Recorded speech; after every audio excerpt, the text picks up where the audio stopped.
everybody, welcome to the Daily Muddy. I'm Brittany Bull, and today my guest is Katie Neely from the NAMI. It is the West Central Illinois Walk for Mental Health Awareness. Did I get that mouthful right? Yes. So NAMI Walks is a fundraising and awareness event that we're doing for NAMI West Central Illinois. All right. So tell me a little bit about NAMI in general. Like, what does it do for the community? Yeah. So NAMI stands for the National Alliance on Mental Illness.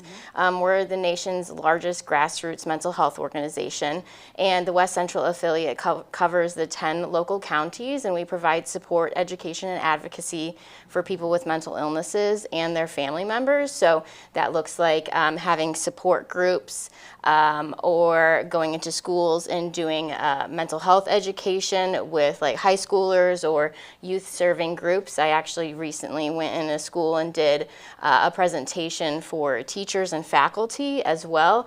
So those are a little bit of what we do. And then the NAMI Walks fundraiser and awareness event is just to help the community understand that we're here, we have free services, and then also raise funds to help train volunteers. And giving the program a little push of what it needs. So you mentioned 10 region counties. So is there a hub here in Adams County for NAMI, or is there a hub just generally in those 10? So just in those 10. So we're a smaller, newer affiliate. We've only been up and running for a year and a half. Well, congratulations. Thank you.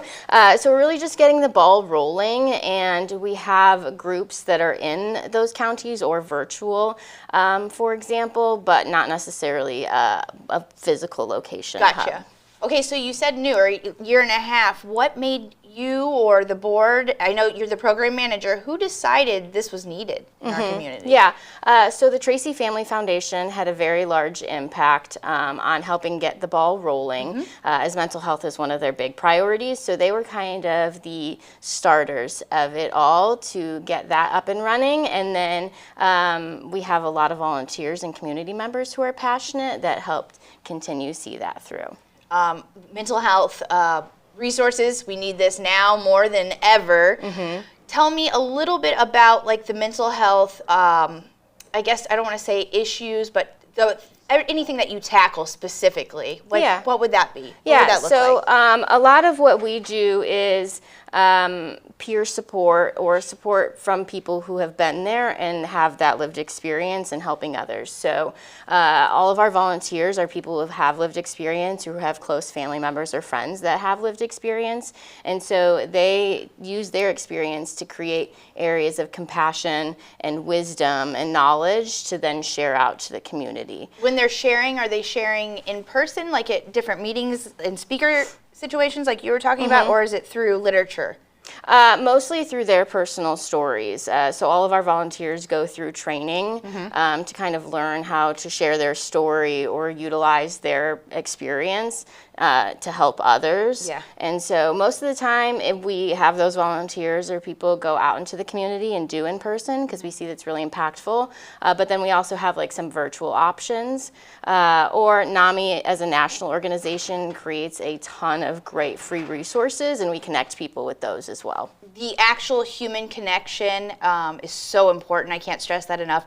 I know sometimes we as a community think that maybe passing out something literature-wise would help. And I always stress that when you give people something like literature without context, without the person there to, maybe explain their experience through and through, then that might be more damaging than hearing the actual experience. So I'm so glad and so happy to hear that, it's in person, one-on-one, you said virtual. Speaking with humans is something that we need to continue to do. Just having conversations. We're all behind a keyboard, or we're, making decisions where the conversation is taken out of the fact. And this is a program that's bringing the conversation back. Love it. Okay, so the walk itself, we're raising funds. We're giving this program a push. When is this walk happening? So the walk is on October 11th at Community Park in Jacksonville. Okay. And it will start at 9 a.m. with a 5K, and then there will be some entertainment and resource tables in the kind of late morning, and then at the end at noon, we will all kind of culminate together and do a walk together for mental health.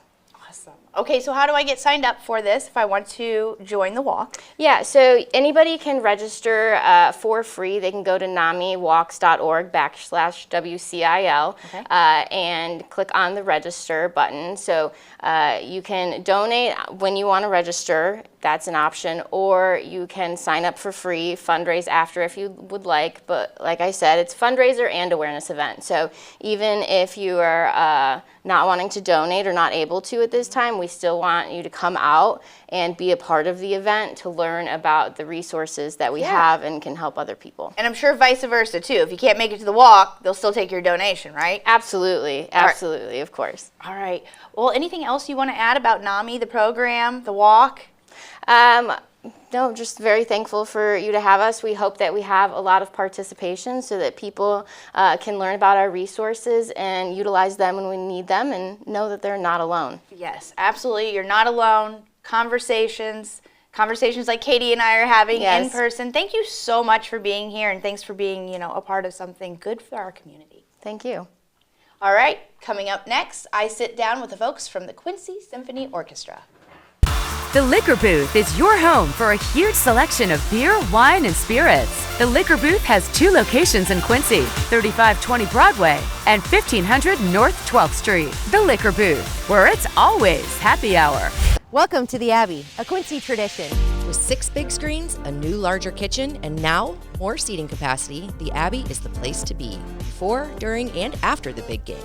Come enjoy fan-favorite appetizers, steaks, burgers, and a variety of daily food and drink specials. Can't join us? Carryout is available too. Now with a convenient drive-up window to better serve you. 1736 Spring in Quincy. Opens at 3 p.m. Tuesday through Sunday. Come join all your friends at the Abbey, a Quincy tradition. Utopia is now open every day from 10 a.m. till 10 p.m. and till 1 a.m. on Thursday, Friday, and Saturday. Chill out with a craft cocktail or an ice-cold beer. And Utopia's got the latest gaming machines with big jackpots ready for you to win. Need the perfect spot for your next celebration? Utopia features a beautiful event venue, available now for parties, reunions, and private events. So come see what all the buzz is about.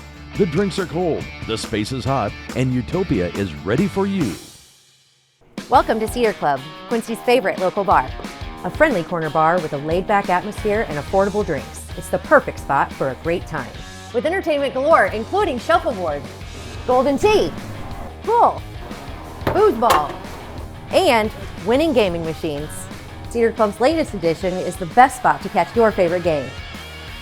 Great drinks, great friends, and great times. Cedar Club, 20th and Cedar in Quincy. Instant Replay is your local sports bar. With 18 big screen TVs, we have all the sports packages from college games to pro games. We offer daily drink specials, and come check out the Bullpen, our newly renovated beer garden. Instant Replay, 2739 Chestnut in Quincy. Welcome out to Kelly's on Broadway tonight. We're drinking cold beer and it feels so right. I'll meet you out on Broadway underneath Shamrock Light.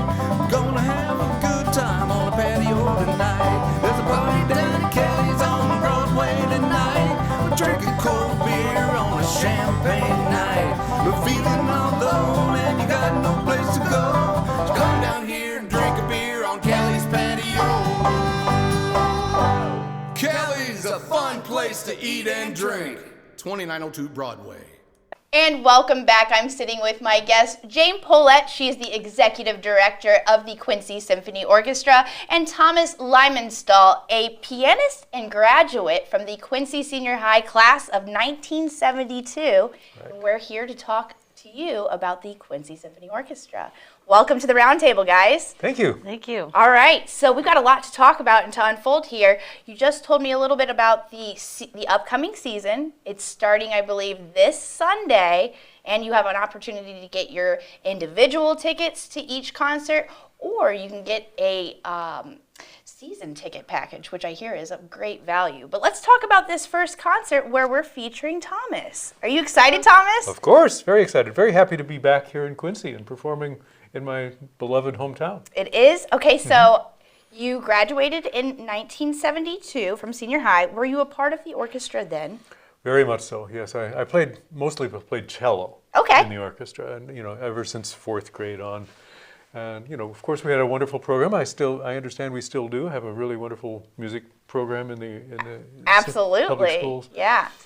It was a real blessing to be able to grow up with that. The people who ran it worked their tails off. I mean, they absolutely worked incredibly hard. Wayne Pyle, Don Langelier, Paul Duker, Eugene Johnson was there. But all these people just worked so hard to make the program really wonderful and really special.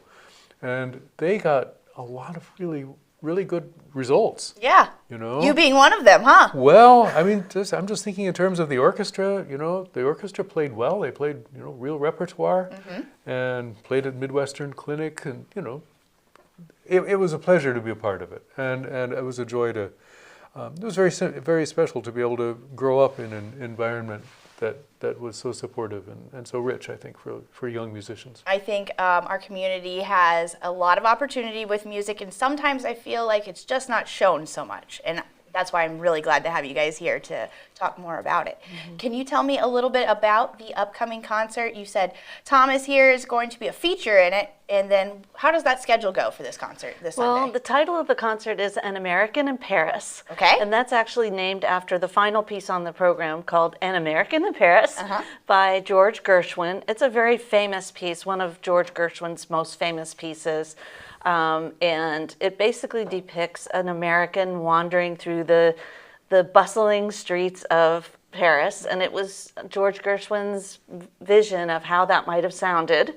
So there's kind of the fun and joy and chaos of a city that you can actually hear in the music. Like, one of the things that I haven't seen in any other piece is he composed for taxi horns. Oh, really? And I mean the kind of taxi horns that would have been on cars back then, the wee, wee, those kind of taxi horns. So is it an instrument that you're implementing, or is it a loop? So when we've played this piece before, you actually have to get tuned taxi horns that have the particular pitches that George wanted. So we have 4 taxi horns. They'll be mounted on a stand, and the percussionists play this, and it's indicated in the score exactly when and what rhythm to perform and which pitch to perform. I wonder what a taxi horn music note looks like. I was going to, actually it's an X. Oh, really? Yeah, and it's marked on the staff in the pitch that he wanted. And there's a story, if we have time. Absolutely. This piece was written in 1925. Concerto is 25. So the concerto is 25. American in Paris is 28. Okay, I've got them confused.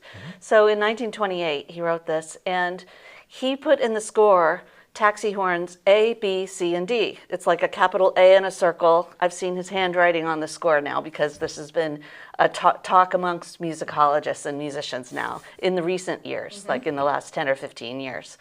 And so for years, we've played the pitches, A, B, C, and D, natural. Sometime along the way, somebody looking at the score realized, well, we have this old recording that we've just found of George Gershwin conducting this piece. And those aren't the pitches that we're hearing. We're hearing different pitches. And so they started looking more carefully at the score, and that was just A, B, C, and D was like 1, 2, 3, and 4. The actual pitches are notated, like you asked. There are little X's on the line of the score, so you could see what pitches he really wanted. And also there's an old photograph of the percussionist standing with George Gershwin, and you can look at the horns and tell that they're not the ones we've been using.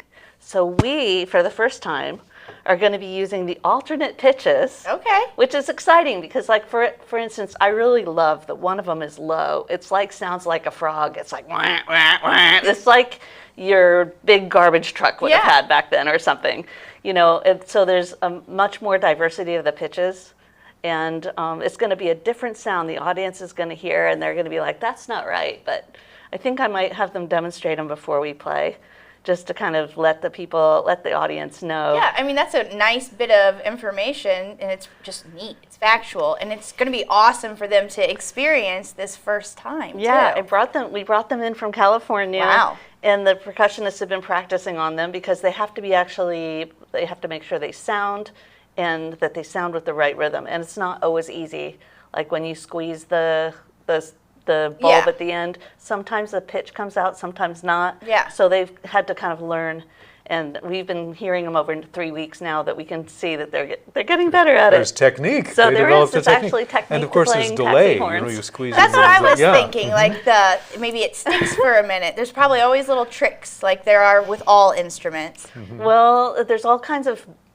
George Gershwin just wrote such interesting He's brilliant. effects Brilliant. into the music. Another effect that I've heard that I love is the trumpet has amazing, beautiful solos in these pieces. And one of the things it says is with a felt crown. You actually put felt over the end of the trumpet, and it makes this kind of muted, mellow, beautiful tone to come out of the trumpet. Wow. So our principal trumpet is actually retiring after this concert. He's been our principal trumpet for 15 years. Is he going to try this felt thing? He's definitely doing the felt thing. I don't know if he might be using like a Crown Royal bag or something like Cool. that. That's what kind of a lot of brass players use, whatever they have to do it, but I don't know what he's using. I've seen the plumber stick, where they use that sometimes, but I haven't seen a Crown that's what Royal you get bag, from so that. that's going to be pretty So cool. I don't know if he's using a Crown Royal bag, but I wouldn't be surprised. All right, so where do you come into play on this show? So that's the ending. We talked a little bit about the finale. Yes. Will you be playing piano in that part? No, but I'm playing the F major piano concerto Okay. at the end of the first half. This is also the 100th anniversary of the piano concerto. Okay. It was written in 1925, and now here we are in 2025.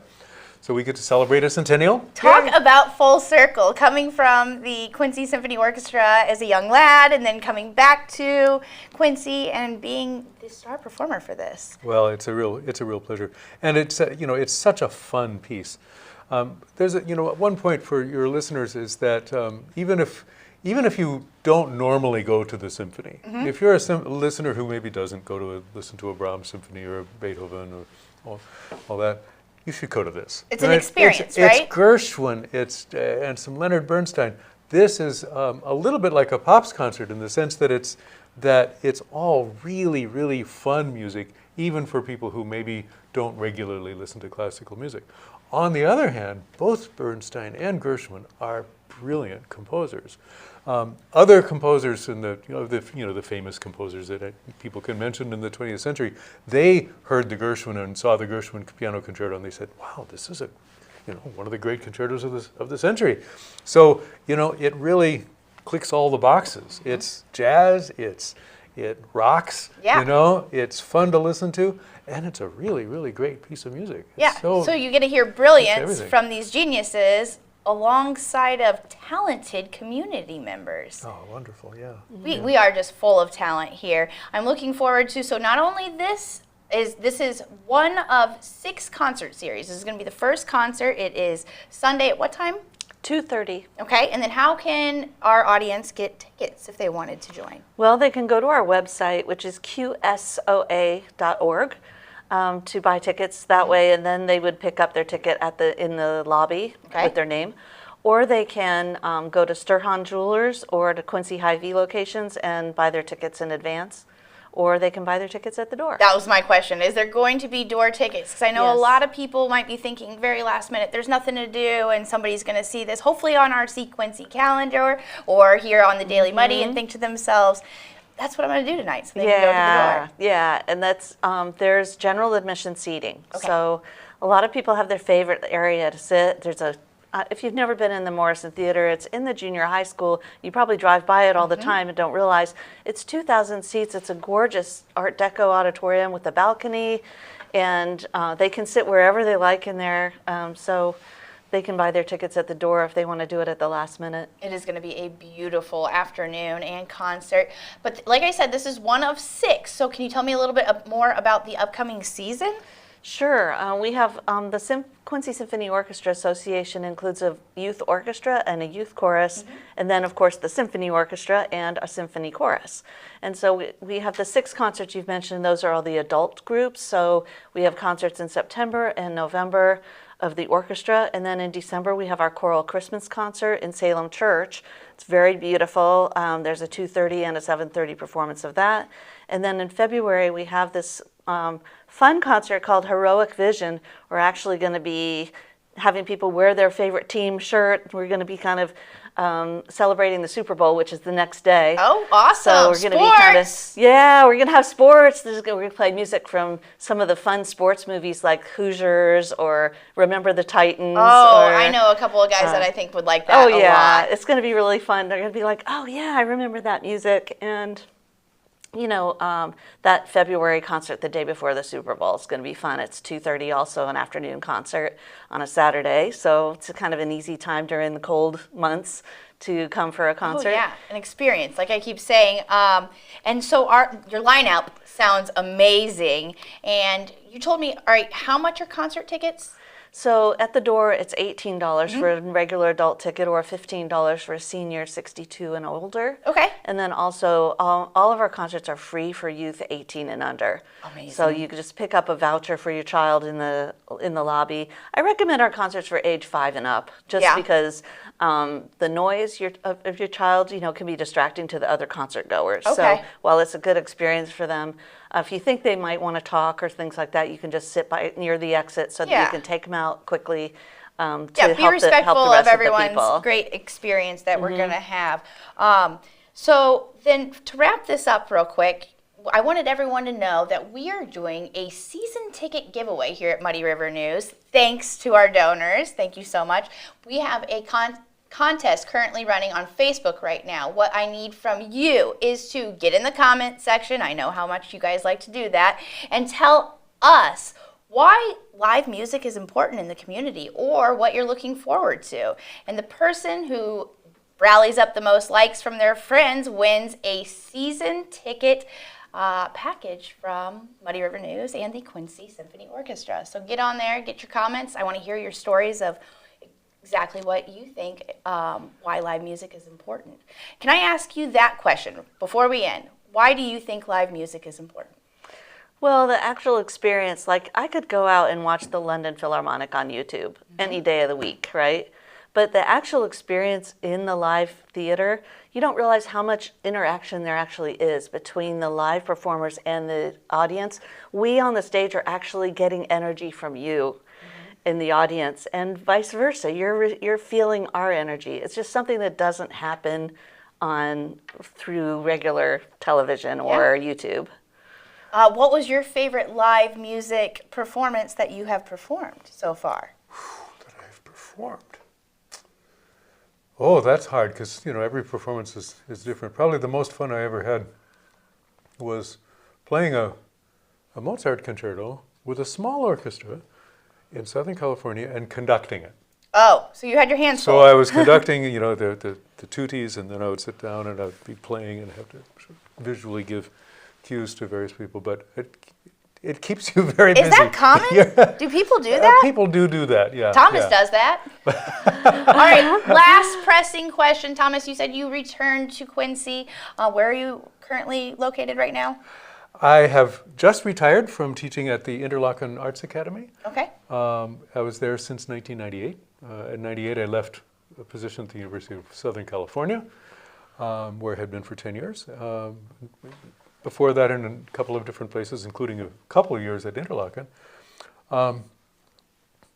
Interlochen's in Michigan, by the way. Yeah, right. Interlochen is. I would have not known that. Right, it's in northern Michigan. If probably even less likely to know where Traverse City, Michigan is, but it's Michigan's shaped like a hand, and we're up here. Okay, right? so way up north. The UP, the Upper Peninsula, is up here. So Michigan has two parts. Gotcha. 2 parts to it.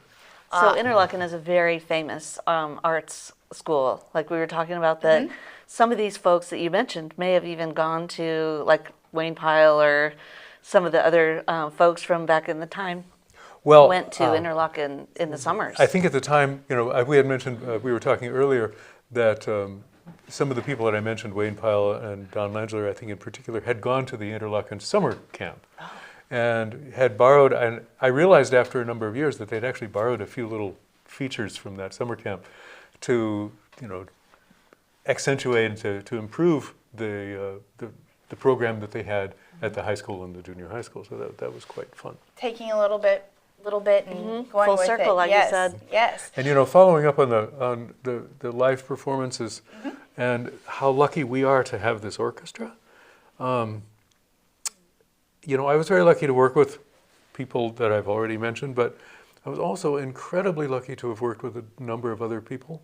One of them was my main piano teacher, Frances Morrison, wife of Paul Morrison, who the Morrison Theater. Wow. And in the time that I was here, Dr. Tom Ritter George was the conductor of the symphony, and he conducted when I played with him as a high school student back in the day in '72. And you were playing cello then, right? I played cello in the orchestra, but I played piano as a concerto soloist with the Schumann, first movement of Schumann concerto. The other sort of call out that I'd love to make is for the important people who have been donors to this institution. Yes. George Irwin, so his name resonates throughout all of the time in the arts in the community, and it was a remarkable time that I was at when I was here. But the presence of wonderful, generous people like that. Yes. Al Stigemeyer is now he was the soloist donor for this concert.